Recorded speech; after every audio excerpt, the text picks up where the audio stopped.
Ang pinakamasayang portion sa ating nagtatanim ay itong pagka-harvest ng ating mga gulay.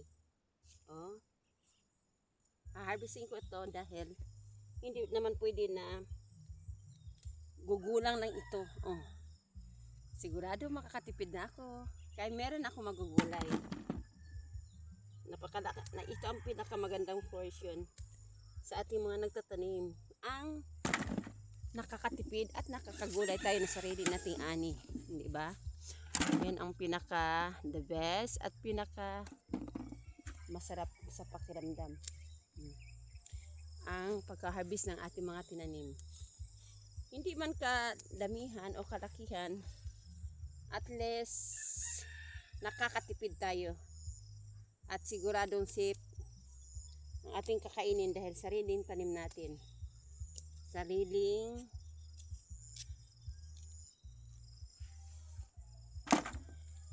mga pinag-harvestan natin ng ating pinaghirapan. O diba? Nas nakakatipid pag mayroon tayong mga tanim, kaya huwag na tayo mag-atubili magtanim kung mayroon man lang tayo mapagtaniman. At kung wala naman, may mga paraan paano. Tulad na lang ng mga yung nilalagay sa sako or yung mga itatanim para lang, yung iba nga nagtatanim lang sa mga sako-sako para kahit paano makatanim sila at makatipid konti. Kaya wag tayo makatubili sa pagtatanim.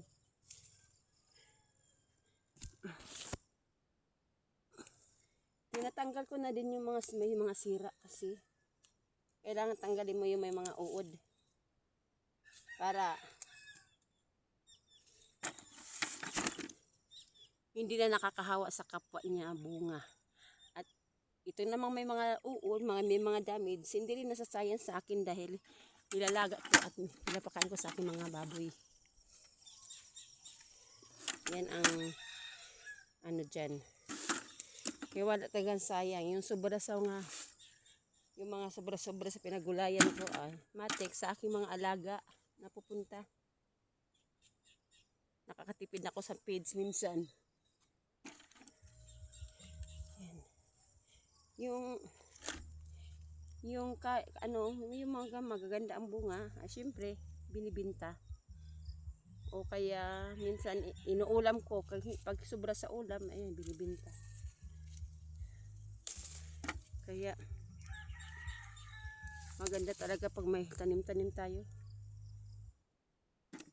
Meron na naman tong parang hindi ko alam kung anong kumakain nito, mga nakadabutas man. Maliliit pa pero nakadabutas na, hindi uod. Ewan ko kung ano ang nakain yan. Ayan ang aking mga sitaw na bagong tanim. Meron din ako ilang pirasong okra dito. Kukunin ko yung mga bunga. Kasi sayang din naman. Nagulang na. Ang okra pa naman, kahit anong gulay, pag hindi mo tinatanggal ang bunga, yung nagulang lang dyan sa puno nila, isa yan sa dahilan na madaling mamatay o madaling tumanda ang ating mga tanim na yung puno nila ba. Kaya mas maganda na talagang hina-harvest yung mga gulay.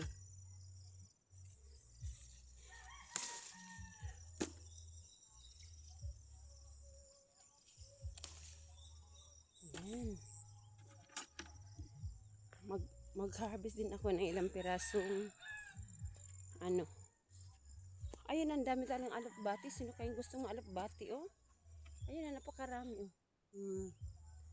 Ang dami-dami, diba? Napakaraming alokbati.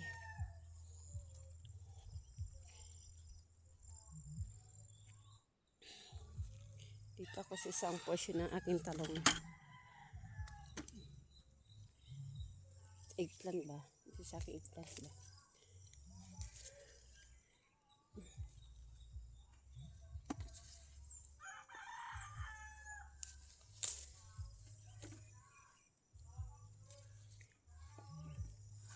Yung tinanim ko yung tinanim ko na patata.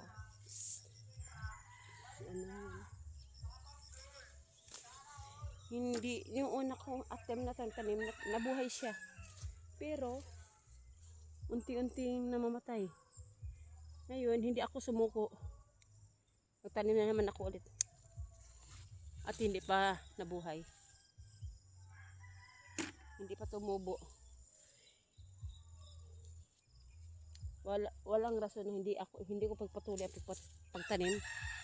Dahil talagang inaano ko kung nabubuhay pa talaga sa area namin ang patatas. Titingnan ko ba? Kaya hindi ako sumuko nung una. Hindi nabuhay. Ay, tumubo siya pero namatay lang din. Ngayon, magtanim naman ako ulit. Hindi pa tumubo. Aantayin ko pa. Ay, hindi ko alam kung pinapatubo yan. Pero saan man, nakikita kong vlog sa sa ibang bansa. Yung naiiwan na, pag nag-harvest na, tapos may naiiwan na laman. Nabubuhay man sa kanila lang, tumutubo lang din. Ewan ko nga lang din dito, kaya tinanong ko. Pero yung dating unang tanim ko, pinatubo ko muna. Nung nagkaroon na siya ng ugat, saka ko transfer sa lupa. Transplant. Kaso, unti-unti na siya namatay. Ganoon naman talaga ang magtatanim eh. Dapat hindi sumuko. Kaya tatanong na naman ako. Ang mahal kasi ng kilo dito ng patatas sa amin. 100 mahigit ang kilo. Kaya why not? Subukan ko magtanim. Baka sakali ba. Pilipad sa unggoy. Ang sinasabi ng lolo ko dati. Pilipad sa unggoy ang mabuhi. Sa swerte ko. Kung nabuhayan ako ng patata.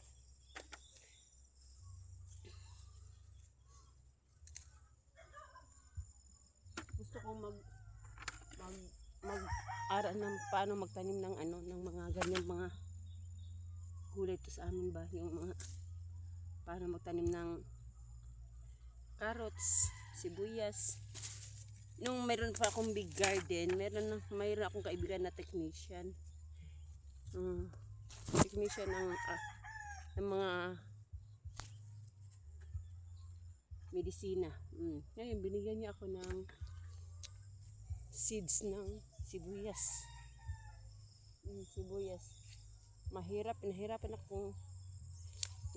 ako pa istudihan paano magtanim. Tapos tinuruan niya ako na ganyan ang dapat gawin para kasi sa kanya daw nag-success naman. Lalo nung kamahalan ng sibuyas daw na siya yung paldo. Pero nung ako magtanim, hindi ko malaman ko. Nung okay naman nung tumubo siya. Pero siguro kulang lang siguro yun sa kulang na ako sa kaalaman paano ng wastong kaalaman ba sa pag alaga ng ganun. Hindi nag-success sa akin. Ang ulaman ng sibuyas ko parang kaliliit. Dapat i-harvestin na yun.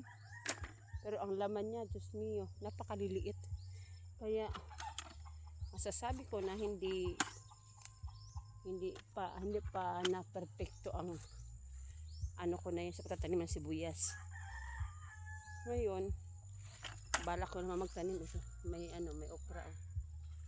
Balak ko naman magtanim kasi nga sabi ko hindi ako susuko. Kaso wala kami makuhang seeds ng sibuyas. Pero pag nagtanim ng sibuyas, kailangan maganda ang preparation ng lupa. Kailangan maganda ang preparation ng lupa na pagtaniman. Yung amin nga lang nun yung akin noon halos ang hirap pag ng preparation ng lupa noon kasi kailangan namin ng mga rice hull, sinunog na rice hull. Ihalo doon sa lupa para buhaghag ang lupa. Ginawa ko naman yun, pero talagang hindi nag-success ang pagtatanim ko ng sibuyas. Kaya sabi ko subukan ko ulit magtanim ng sibuyas. Pero wala akong makitang seeds. Hindi ko alam, hindi ko na rin na ano yung kaibigan ko kung saan na ngayon nasayin. Mas maganda sana kasi yung pag may ganyan na kaibigan ka. Pag ganun kasi na may ano kang magtuturo sa iyo ba, at least meron kang guide. Kung ano pang dapat gawin. Na ano kaya itong okra ko ba? Ano yung okra ko mga idol? Wala lang ako nakakita ng okra na yellow. Anong tawag dito? Yellow man siya. Yellow ang kulay. Ay, hindi man yellow, parang yellow green. Pero ibang iba dun sa dati kong okra. Kaya yung dati kong okra is green na green. Pero ngayon, yellowish. Inaano ko, tinitinan ko maigi ang okra kasi alam niyo naman madali lang. Madali lang yan gumulang. Ay, napakadami ko tagang pipino. Ayun ang pipino ko. Ayun ang dami. Hinog na. Uy, natanggal na. Pwede na siguro to ano na, bilad. Ibilad ko. Patubuin ko ba? Ayun, hinog na yung pipino ko. Ano ko muna dyan? Ang dami kasing pipino, hindi ko alam kung ano, tas hindi na ba. Hindi na nabibinta dito ang pipino sa akin, napakadami kong pipino. Yan.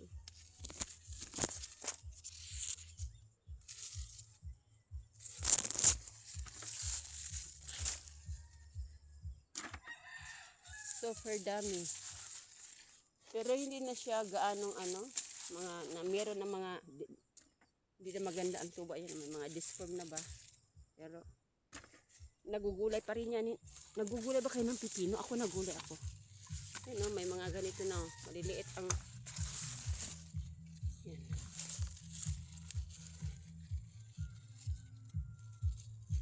Napakadami. Aray ko.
Good morning.